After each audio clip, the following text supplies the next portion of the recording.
Welcome to another edition of FGI TV. I am your host for the evening, Zach Turcotte, aka Mysteriously on DraftKings.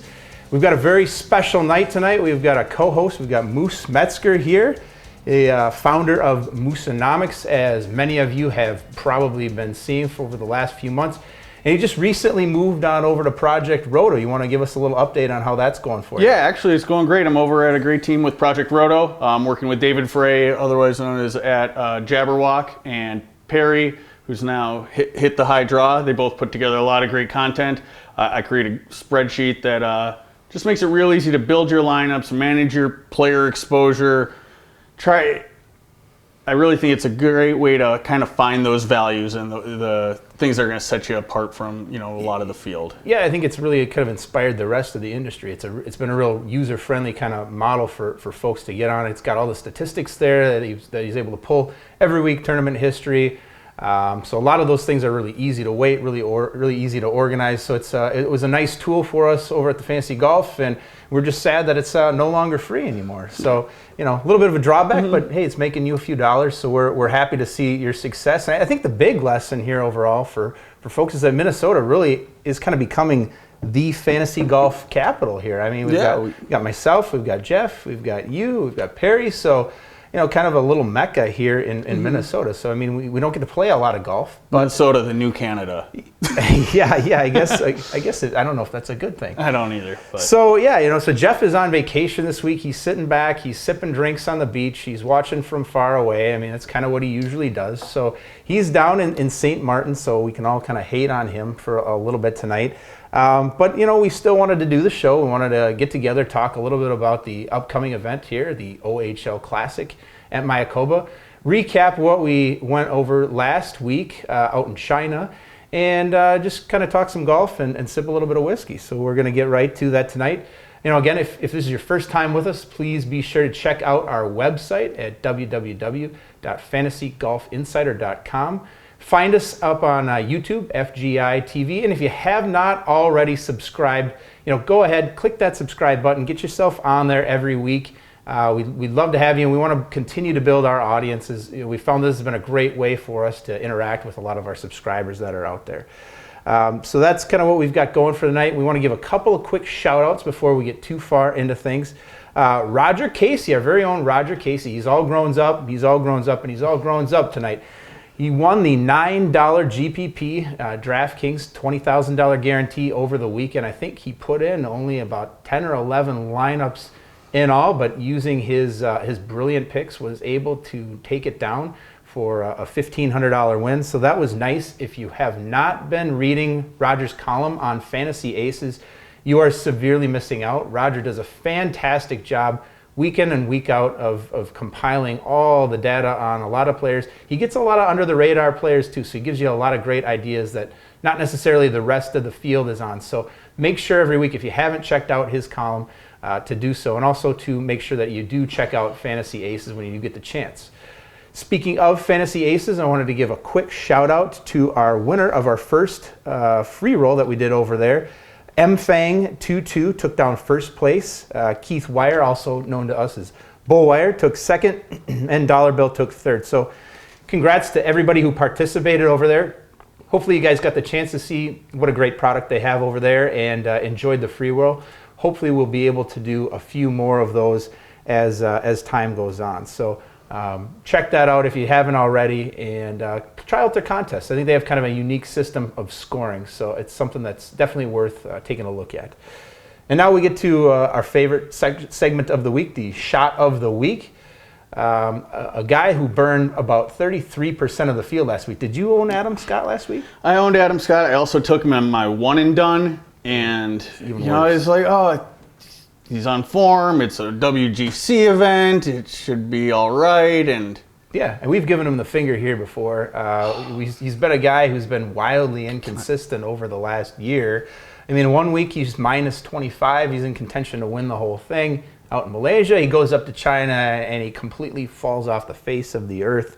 And the worst part is it looked like he was going to fix things. So the second day, really in particular, is what we wanted to focus on. Adam Scott came out, he shot 3 over the first day, which obviously sent everybody into a bit of a tailspin with their lineups, because I think a lot of folks thought they were being a little bit contrarian. He's a little bit cheaper this week. Maybe I'm going to catch him as he's coming back into form, fire him into some lineups, and we were really shocked to see just how many he starts folks on the back 9. He shot 2 under on the back 9. He turned around and he shot, I want to say, 41 on the front side that day, and then the next day. The next day he comes out. He shoots 4 birdies in the first 7 holes. He's back below par. I'm thinking everything is fixed, everything is better. And then he proceeds to lose 8 strokes over the next 9 holes, carding 3 bogeys, 3 double bogeys, 2 pars, and 1 birdie, just for fun to mix that in. So, he loses 8 strokes, and we actually had a fantastic tweet that came in from Jason Ribbits, and this got me laughing pretty good for a while. The tweet was, "Did Scott drop Quaaludes at the turn?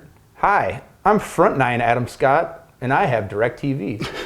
And I'm back 9 Adam Scott, and I have cable." So, to our shot of the week, we want a special occasion shot of the week. We've actually got a little bit of tequila due to the event being down in Mexico. So we'll just pour you a nice, healthy amount there. Oh my God. Well, while you're doing that, I had a tweet too about, hold on a second. It's Adam Scott is a moose fucker. So That's it? Okay. That was it. That sums it up pretty well. Hopefully you can say that on your podcast, or hopefully you can edit it out. But either way. Okay, good deal. Absolutely. Well, thank you. Cheers. Adam Scott. For the win for Adam Scott this week. Oh, delicious, huh? it is really good, actually. Yeah. He was bad enough we might be able to do 2. So on to Moosenomics. So we've got Moosenomics here this week. How has that been doing for you so far in the fall with a lot of the newcomers? It's been really great. Like, I think keying in on those web.com guys that just, they need to make birdies to eat dinner. It's not a glamorous life for those guys. They got to make birdies day in and day out, and they're firing for pins, and they're still kind of in that mode, I think, and nobody knows who they are, so you can get on these guys that are 2%. If you can get some data that says, okay, these are the guys to key in on, they're allowing you to free up some cap space, some Definitely, yeah. I know it's been really useful. Was there any big changes that you made to your model once you moved over to Project Roto that maybe the rest of us who are familiar haven't seen yet? Some of the magic behind the scenes. There's not been a whole lot of like model changes, so to speak, but we've made a lot of improvements in terms of readability. We make it a lot easier to kind of see across your row. We make it a lot easier to build your lineups, and we've made the whole thing just generally more flexible. We also have kind of some double click features where you can kind of double click on a player's name and see more of their history to kind of, let's say you want to target a couple different events and say, oh, how did this guy play at Valero, or how did this guy play at the CIMB, which no one would ever say. But, that's sort of the thing that we do. So you can kind of click on that and just see a much more detailed history. We're also pulling in like their cut made percentage. Sure. So as you're building your lineups, you kind of have a better idea that, oh, this guy makes the cut about 80% of the time. That's great. So there's been a lot of good improvements over the last few months. So worth checking out then. For folks definitely. And actually, if you don't mind a little plug, we do have a promo code. If you enter promo code Moose, you get half off on the season long. And if you do the season long, you also get access to Moosenomics NFL, which is a great very exciting tool. stuff. Yeah, if you're into football as much as we all are over here, then I'm sure that'll be a lot of fun. So, and there's just a lot of great content. I know you guys have great content. Have great content. And I know a lot of your subscribers can probably afford to do multiple. Maybe not everybody, but I listen to probably 5 to 6 different podcasts a week, and that's kind of why I'm here. Is I enjoy listening to the podcasts. I've never done one of these before, but I just kind of wanted to come on here and try to help keep the content going. And that's what we wanted to show tonight. And we wanted to show everybody that we're all tight in the industry. I think everybody knows everybody else. Even before you were with Project Roto, we had some talks and some discussions on different things, and so everybody here it's a real tight knit community. And I think with everything that's been going on with DFS over the last few months, it's brought everybody that much closer together. So rather than being just completely cutthroat, we're really seeing that growth of the industry overall is kind of the most important thing. So if we can find ways to help each other out and do some cross-promotional things and bring our words to a wider audience, and that's definitely something that we want to take advantage of. So it's been great that we've been able to. I'm just happy we have so many folks in Minnesota that we can call out to on any given time and bring in expertise. So that's great. So how did the model work out for you over the weekend with the guys over in the WGC? You know, the model is what it is. This weekend wasn't the best. I haven't done so great over the two no-cut events. Typically, I like the no-cut events, but for whatever reason, I wasn't on Knox at all this week. I kind of felt like he was a bigger play. He was like 6% in the end, but I just faded him, and it is always a little bit tricky to move from the no cut back to the cut event. So I find you really have to embrace that stars and scrubs type of strategy. 'Cause if you have a couple of guys who shoot one over or even, it's okay, but you have to really go all out in terms of finding those winners. I think a couple of my lineups had a little bit more balance than maybe I needed. I ended up with Fitzpatrick, who did really well, and on one of my other GPP teams, I had Fitzpatrick, I had Reed up there, and both those guys did great. I had too many guys right in that middle 8,000 range, sort of dancing right around where Danny Willett was. So I just missed out on him. But overall, I think it was a little bit too balanced. I think the strategy, you really do have to shoot for those guys that you think are going to win. You really have to try to go find those Dustin Johnsons at the top and stuff as many of those guys near the top in as possible and not worry so much about the guys on the bottom. Because I think for last week, you probably could have almost eliminated, for the most part, the bottom 15. I mean, Lee did... Li Haotang, the Chinese golfer, not Danny Lee, who choked once again for us. But for the most part, you can ignore those bottom guys in some of these Asian events because they're just not going to perform. And almost just look at which of those guys around 6,000, 6,500 are going to show up or even have a chance of showing up. Well, yeah, and last weekend, that's kind of what I do a lot of weeks is I really try to figure out who are the guys that I think legitimately have a good chance to win this. Like whether their history, whether they've been kind of, I was big on Na last week because he's coming off two runner-ups. I didn't have Knox on there. I didn't really have any reason to think that he was going to win the event, so to speak. Yeah, I danced right around him. In our model, he came up reasonably well. I just thought I had better opportunities in other places. And the frustrating thing with golf is I've probably written up Russell Knox 7 times over the last year, as many of you know. And he had a fair share of nice finishes during the beginning of the year. Toward the middle of the year, he was really frustrating. He missed a ton of putts in the middle of the year. He's one of the worst putters on tour out there. He had one WD towards, I think, maybe August. I don't remember what it was. But that just cut a lot of people's throats. Yeah, I mean, he was absolutely awful at that point. So, I mean, he's a tricky guy. He has a lot of great things going for his game. Boy, I definitely didn't see him going minus 20 over the weekend and winning the event. But, it was still a pretty entertaining tournament overall, and we're on to this week, and we're headed down to Mexico. So we've got our third country in 3 weeks. So I'm kind of excited about that. Well, at least for everybody who gets to go down there and play the course for the OHL Classic. It's on the El Camaleon. It's a 6,987 yards, par 71 course. It's one of the shorter courses out there on tour. There is some water that's going to be nearby. It'll be a little bit of a factor. There are canals, there's sand, and even something called mangroves that are out there. Distance won't be quite as important this week, but we'll be looking for greens in regulation, or as our cameraman would say, greens and regulation. Tee to green stats are important. Strokes gained putting is important, and then par 4 scoring. So we're going to stick with the basics this week in terms of those types of things that we're looking for. A little bit of strategy going into this event. Again, this is a fall event. You look over this field this week. I mean, look at these names. And the pricing, my God, it's just ridiculous, isn't it? Yeah, I wish. We don't even know yet. That's the thing. The Sanderson Farms didn't finish up until this afternoon. And a lot of the guys that are playing this week played with Sanderson Farms, so the odds have not come out yet. So we can only really try to anticipate what that pricing is going to be for the week. So obviously we're going to have some more things. I'm going to be doing my Periscope at 9 o'clock on Wednesday night. So I'll be able to give you a little more analysis in terms of the price, but we wanted to give you an overall kind of scan of the field. The names that stand out, there's not really a lot of them as far as top name players. I guess the one that stands out, and he hasn't even played here before, is Matt Kuchar. So that would be the first name I think that you'll look at and see probably will be one of the top 1 or 2 guys as far as pricing is concerned. So with Kuchar, he's definitely not definitely, but my assumption is that he'll be the most expensive guy there. Like, what do you think of his prospects to actually win? Like, I think he's solid. The game, he doesn't have any real weak spots in his game. He's a pretty good off the tee. He's a solid putter. He's good at hitting greens. Mm-hmm. So his game is really balanced. So I don't think he's going to have any problems navigating the course. Whether or not that translates to victory it's hard to say. I mean, if their pricing structure can be a little funny with some of these guys. If Matt Kuchar is 12,800, like the top guy has been over the last few weeks, I'm not going to be on Matt Kuchar. He just doesn't have that killer instinct as far as going out there and being able to win events on a fairly consistent basis. He's not Rory McIlroy. He's not Jordan Spieth.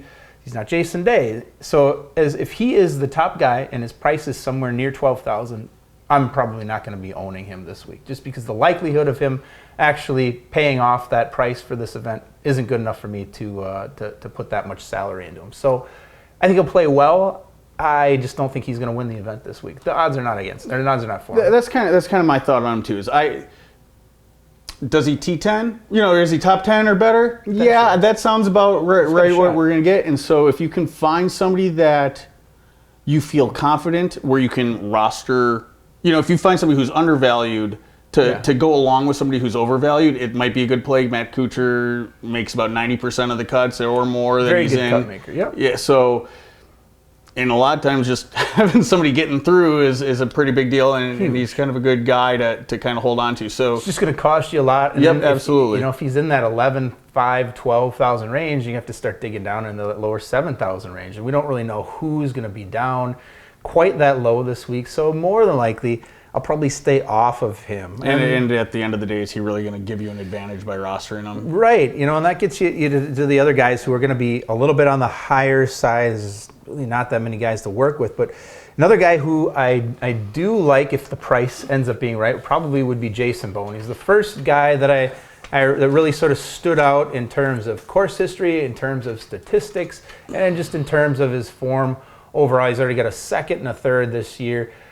He's a guy who's pretty accurate off the tee, good tee to green game, good putter, good par 4 score. So definitely a guy that you're going to want to take a look at. But if he ends up being the second or third highest priced guy, again, it might be another guy who I look past a little bit to get a little bit deeper down as far as price. So yeah, based on my weightings, I have him coming out as the number one person right now as well. Sure. That he was 7th last year, 3rd the year before. He's got some solid form, but it's so hard without pricing. I have a bad feeling that we have the potential with Bone of seeing a 10,000 or above price tag, which we have never seen with Jason Bone before. So it's going to be a lot for him to try to live up to that price. Well, and I know you guys do a lot of ownership tracking, and then what if he's down in that 7,600? Is he going to be just owned by everybody? Through the roof. It's going to be through the roof. If he won't be 76. But let's say let's put him let's get him more in that 86. Theoretically, if he is somewhere in that mid 8,000 range, he probably will be the highest player owned of the week.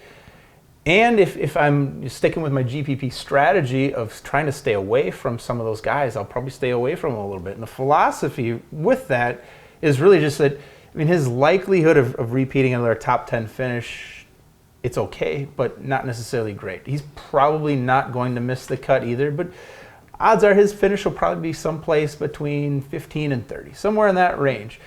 And if he's 40% owned and I avoid that, then I haven't really missed out on all that much. And the weeks that he really plays poorly, the weeks where he's 40th or 50th, or God forbid if he misses the cut, well then you've just distanced yourself from the field so much. So I do think if he is that highly owned, he's probably not a guy that I can count on starting a lot of lineups with. But we've talked about two guys we probably can't start lineups with. Who's a guy that you want to start your lineup with this week? Well, Patton Kizzire. Sure. This guy's just been hot. I don't know necessarily swing body-wise. He reminds me of Ernie Els. He's just this big beast that, he's not as buttery as Ernie, but he's not pretty, no. But it's and today he's just throwing birdie after birdie coming down the stretch. The guy knows how to get it done. The guy can putt. He can hit. He's a package. He just crushed it last year. If you look at him down the stretch, 18 at 23 on the web.com tour, 14 top 25 finishes and 12 top 10s I mean, that's just amazing. And then he jumps into the PGA Tour. He doesn't miss a beat. I mean, it's like we were mentioning before with guys who've just been playing. They come in on form from the Web.com Tour. He's got a second place finish. He's got a fourth place finish. Yep. He's fantastic.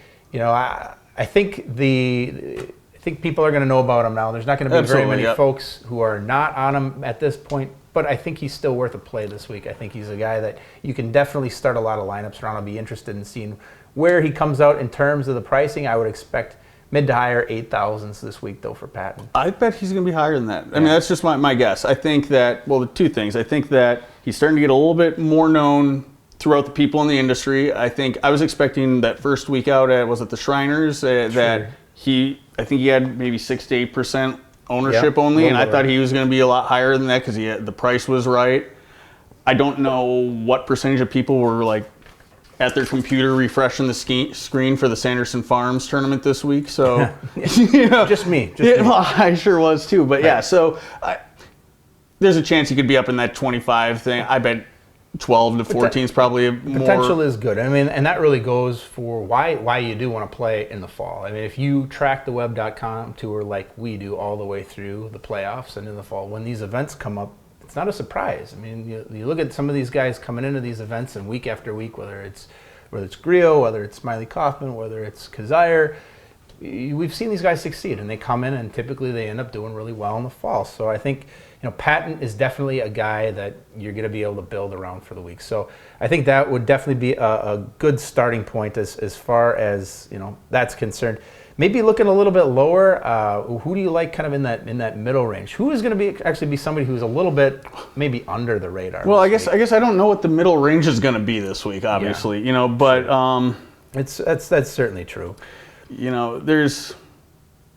Well, I've got all kinds of. So here, let me talk to you a little bit about what my thought is on this kind of fall season with all these Web.com guys. Kind of with what we've been doing with their modeling, we've pretty much left it all at 2015 stats from both the Web.com and the PGA Tour.com. Granted, we're missing kind of the last 3 weeks, but I'd much rather have a full year's worth of body to look at to say. Because when you're looking at the courses, you're saying, I want a guy who's good tee to green. I want a guy who's good. And I don't care what he's done in the last 3 weeks because that's so fleeting. I want a bigger sample size. And so I want to find those guys that nobody knows about that you're going to get at about 1 to 2% that have a great chance of making the cut. They're making a ton of birdies because birdies are going to get you the points. For these fall events in particular. And I'm getting real chalky. And for those of you guys who don't know, chalk is just kind of standard picks that aren't going to set you apart. But if you get those 1 to 2 guys that are going to set you apart, then that's all you need. And if you can get those guys at the lower value. So those guys at the lower value, you're talking about newer guys who are coming in from the Web Tour, who are maybe, you know, 2 or 3 guys at the lower part of the range that maybe a few folks haven't heard about so much. Who are 2 or 3 favorites for the week? Well, so this is one, and this is my first webcast ever, and this one might come back to bite me because this is the only time I would ever. You're in the circle of trust here. Okay. This is a comfort zone. By no means do I say build all your lineups around this guy, but one guy I'm looking at is Darren Stiles. He's a 42-year-old guy. He's a Web.com journeyman. Wow. He's got really long hair. Looks really douchey, but he. Perfect. No, but so the guy can't hit it very far at all. He's like he was dead last, literally, in driving distance on the Web.com Tour. If I were going to go to an event, this is the guy I'd want to watch because he was almost like 4th to last in greens and regulation, but 1st in scrambling, 1st in putting. I mean, the guy is just he can't hit it far. I think is kind of my assumption on it is he's got 3 woods and hybrids. He's like playing with your dad, you know, whereas he's got like hybrids going into the par 4s, and the guy's getting up and down from everywhere, you know. And so I think on the 6,900 yard track, this is a guy that like, is he going to win it? No, but is he going to be a guy that's going to be about, you know, so probably $5,300 and it's going to be less than 1% owned? That's going to help you kind of. So what's his upside? Like, where do you see him finishing? Like, where is he a top 25 guy? Can he get that high this week? Well, yeah, I don't remember off the top of my head, but like I'm kind of thinking Web.com Tour event, and he's, you know, he had maybe 2 or 3 top 10s and a couple top 20, you know, 5 to 10. So he's going to surprise. I would assume he made the cut this week. He made the cut this week at Sanderson Farms. He's going to be kind of one of those cheap guys that can be a cut maker, which for a lot of my GPPs, that's all I care about is is he going to save me some cash, and is he going to make it through to the Saturday and keep getting me points? So you heard it here first. Moose is on Darren Styles, so find him on Twitter if he misses the cut this week. Oh yeah, let him know how much you love that. No, but seriously, and who are a couple of the other guys? Beyond Brett just Stegmeyer, he's no secret. Well. He had a T2, or he's just straight. Yeah, he was second just a few weeks ago at the Shriners. Yeah, and hopefully he's kind of off a couple people's radar. He's 15th this week at Sanderson Farms. Yeah, he's second at Shriners Farm. He was top. Yeah, 25, He was 30. kind of hit and miss last year on the web.com tour. I think he only made about half the cuts. But what I like about him in terms of a GPP play is that those times when he did make the cut, he tended to finish pretty high in the standings. So, the majority of the time when he ended up finishing, making the cut, like 7 times out of those 10, he ended up making the top 25. And then 5 times he was in the top 10. So I like that in terms of GPP play because he's probably a guy who people are starting to see finishing well. Mm-hmm. Even though I think a lot of people are going to miss the Sanderson Farms. So he's a guy who's finishing well. People are going to be on him a little bit, but he's still good enough. He's going to be below probably 5% ownership overall, I would say this week. And the one guy that I'm really big on of all these web.com guys right now is that Michael Kim. He's just he makes birdies. He doesn't make bogeys. He's made all 3 cuts so far. Made all of his cuts. I'm sure he's not getting a whole lot of ownership either. The last time I played him, I think he was around 2% or less. And he hasn't had that. He hasn't popped in a way to put him onto people's radars yet. He hasn't had that top 5 finish with 100 points where everybody said, "Wow, I really needed to own, this particular guy this week." So I do like him. He's a younger guy too. He's 21 or so. So he's another younger guy. He's kind of an up and comer. I think that's a really solid play as well. Kind of looking into the middle of the field. There are a bunch of guys here who I don't dislike this week. We've got Charles Howell III, CH3 as we all kind of know him. He's a guy that we wrote up time and time again over the years. He's a guy who's been a real cut maker, but he's actually had some upside here in Mexico. He missed the cut last year, which devastated me in a lot of the lineups that I had because I was all over him. But before that, 6th, 16th, 13th, 20th, and 38th. Coming into the event, his last week in Malaysia, he was 10th. He's made all 3 cuts this season. He was also 17th at the Fries. So I think CH3 is another guy you could probably count on. He's going to be right in that middle range, somewhere around 8,000 to 8,500 in terms of price. He's a guy that you're probably going to have to put into a few lineups. He might be kind of popular just due to the fact that he has had some success here. Definitely got to take a look at. Another guy looking down who's a little bit more obscure, Chris Stroud. This is a Chris Stroud event for whatever particular reason. He's a guy who's performed really well here. He's had 3 top 5 finishes in the last 4 years. He also has a top 10 at the Fries this year. So he's another guy who I think people are going to be on just due to the fact that his form has been pretty good and the fact that he's got a good tournament history. I can see his price being in that mid 8,000 range. So you're probably not going to get a real break on him as far as the pricing is concerned, but another guy with the capabilities of doing real well. Is there any history of it too? Yeah. Yeah, absolutely. Is there any other favorites that you've got that you wanted to kind of take a look at before we get out of here? Let me see here. Man, what do you think about Will Wilk? Well, Patrick Rogers is just another guy that I'm going to be building everything with. Rogers I like. I think Rogers is definitely a young player who's on the rise this year. I think you were going to say Will Wilcox. And I was going to ask you about Will Wilcox. I was going to jump on board with Will Wilcox. He withdrew at Sanderson Farms this week. He actually played the first round. He shot -4. He was looking pretty good, and then he decided that since he's going to be traveling the next few weeks, he was feeling a little under the weather and just cut out after the first round. He was under the weather, or do you think the weather was under the weather? I have no idea with that guy. I'm thinking it's more the weather was under the weather. He slammed his knee in a door a few weeks back. He's under the weather this week. Yeah, I don't know how. We've debated on how you go about crushing your own knee. I'm still not sure. My theory was windows involved. Something was involved. Something. I'm thinking it may have had something to do with what we have in our glasses up here. But so he's going to be popular. He will be highly owned, even though he has screwed people over. He's missed cuts. He withdrew this week. He's still going to be highly owned. But I don't know that I can get behind him as far as being on board for ownership this week. Just 'cause I'm never sure what's going to happen with him. He's a good GPP play. He's never going to be in my cash games though, because I just can't count on him, and he's going to be really highly owned. Yeah, and you know, and I should have said that at the beginning. I'm not much on the cash games. I like the GPP plays.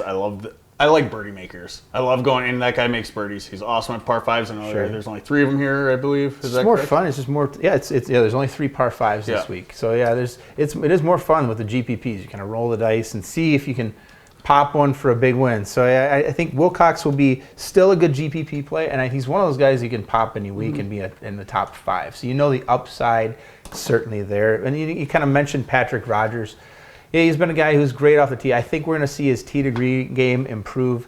You know, if he can keep his putting pretty steady, he's always going to be a guy who I think he's going to be very similar to what we saw with a Justin Thomas, with a Daniel Berger, with a Brooks Koepka. Has those great rounds where he's just dominant, -7, -8 in the lead, and then the next day everything just kind of falls off. He loses 3-4 strokes and then finishes mid-pack. So I think he's always going to be a guy this year that's going to be a little bit up and down. He still has to earn his card.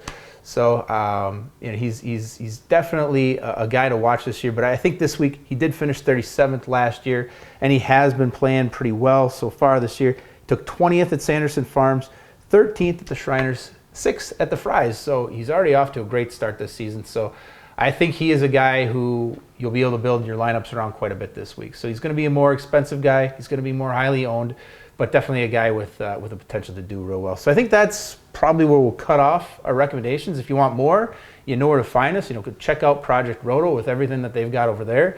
Come over to Fantasy Golf Insider over here. Check to see what we've got in terms of our sleepers this week.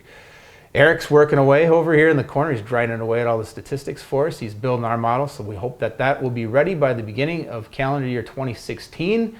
And you know, come find me this week on Twitter. Come find me through email. Hell, I even had lunch with one of our members the other week. He took me out. He bought me lunch. I talked to him for about an hour of how to help make lineups for things. So it was a great deal for me. It was a great deal for him. So if any of you guys are in the area and you want to buy me lunch or drinks, I'm available for that as well. So check me out on Periscope. I will be there on Wednesday at 9 o'clock. And I think that's all we got for this week. So good luck with all your tournaments, and glad to have. Well, thanks so much for having me on here. That was fun. Thanks for coming on. Yeah. Good luck.